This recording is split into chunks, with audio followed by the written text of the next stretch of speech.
Hey guys, let's get started with food prep. Yay! So I spend a lot of my weekend in the kitchen doing food prep for the week, so I'm prepared. So let's get started. So first thing I'm gonna do is take my shrimp.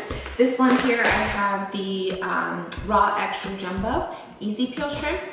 It's frozen right now, so I'm gonna put it in some water that I've already put in this in, cold water, so that way it can defrost while I'm getting my chicken started. So I have about 5.5 pounds of chicken here, so I'm going to be grilling some chicken as well as putting some chicken in the crock pot. So what I'm gonna do to start with the chicken, get it opened up. So a lot of times when I first started out eating clean, I had a hard time eating the chicken because I'm not a big fan of leftovers and I don't like it when the chicken is rubbery. So I'm gonna show you some of my tricks to not have rubbery chicken. So first thing you do is pull it out, and then there's this meat mallet, and you just pound the meat here, and it helps to tenderize it, and then also you're going to put it into a salt brine. So I do that actually on both sides.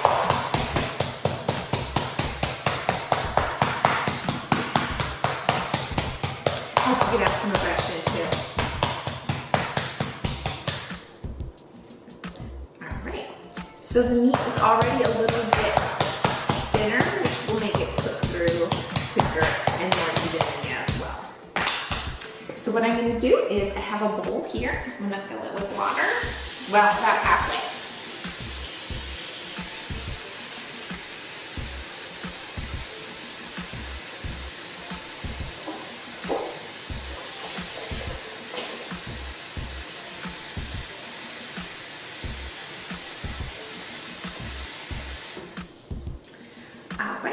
We'll also add 2 tablespoons of salt.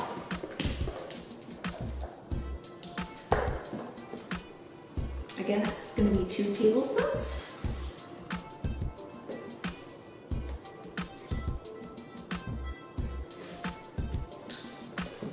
This is going to help to tenderize the chicken as well. So I'll actually put this in here, and I'm just going to stir it around using the chicken.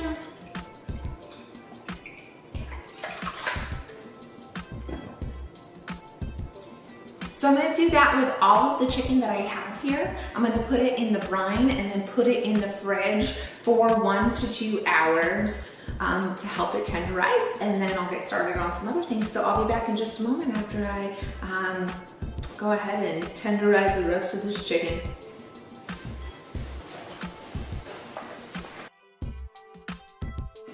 Hey guys, welcome back. Okay, so I've let the chicken brine and it's all done. So I've dumped out the majority of the water.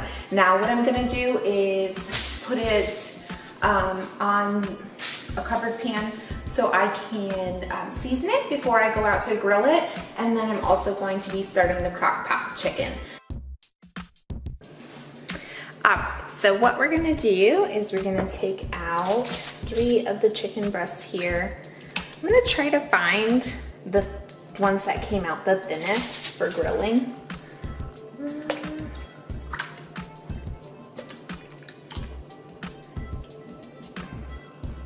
And actually, I think I'm just gonna end up grilling 2 of them.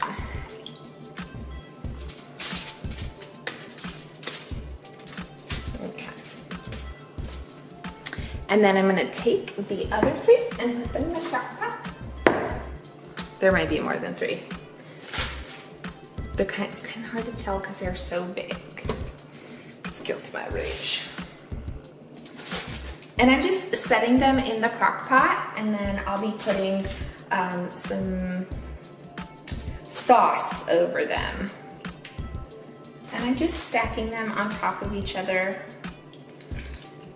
As they're cooking, the sauce will help to keep them moist, and they'll also release their own juices. So for the chicken that I'm gonna be grilling, I really like to use this Weber beer can chicken. It is really tasty. It seems to be a hit in my house. So just gonna sprinkle that on there.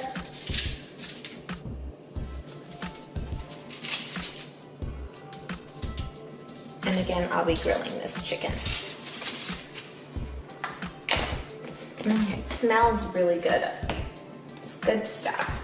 Now, for the chicken that I'm doing in the crock pot, I'm gonna do enchilada sauce on it. And I'll actually be having this with avocado and then also asparagus. Not like all mixed together, but I gotta get my vegetables in too. So I'm only going to put about half of this bag over it, and then I'll do the other half after it's done cooking or close to being done cooking. And then we'll just put the lid on. I turn it on low, and then it's going to cook for about 4 to 6 hours. All right, guys, I'm back to do the shrimp. So what I'm gonna do is I'm preheating my pan over medium-high heat, and then I've got some avocado oil spray that I'm going to grease the pan with.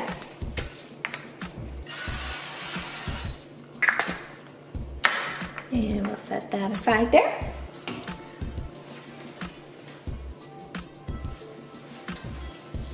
And I've got these jumbo shrimps. So I'm just going to line them up in the pan.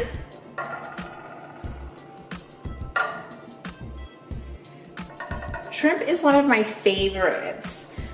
You get pretty good protein content for not a ton of calories.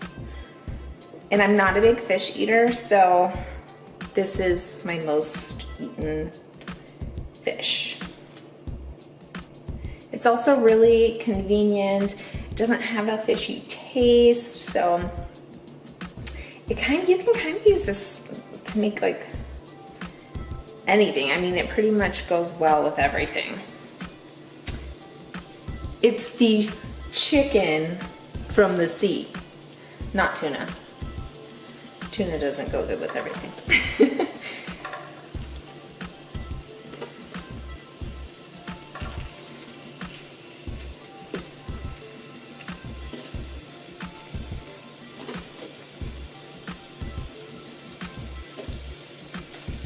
And we'll just cook these until they turn like a pinkish color.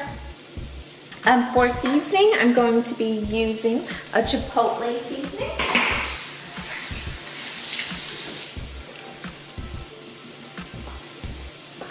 And that is from McCormick, and it's chipotle and roasted garlic. Don't know if you can see that. You know, stuff just doesn't like to focus these days. Let's try this. Okay guys, sorry if you can't see it. I'm just going to sprinkle this over. I like spicy food, so if you don't like spicy food, I wouldn't recommend the chipotle. There is a good roasted garlic and herb that goes good on shrimp. Again, it goes good with almost anything, so.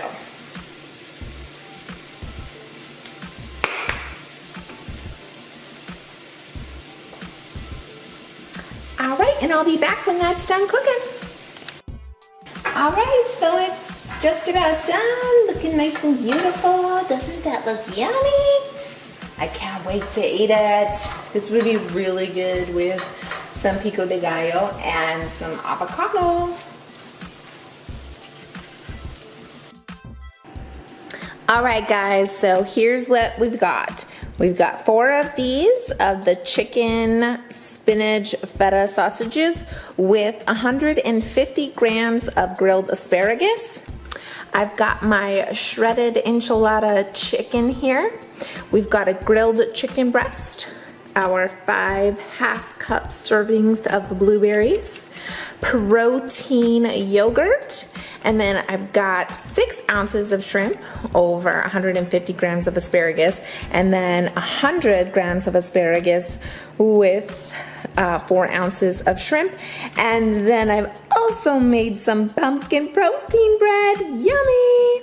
So I also have a video posted for that, so you can make it yourself. I've got the recipe there for you. So that's what I've made so far for the week. I will have to make some more veggies and protein during the week, but that will get me started. All right, thanks so much for watching, guys. Love you as always. If you like this video, go ahead and share. Don't forget to subscribe and set your alerts for my upcoming videos. Bye, guys.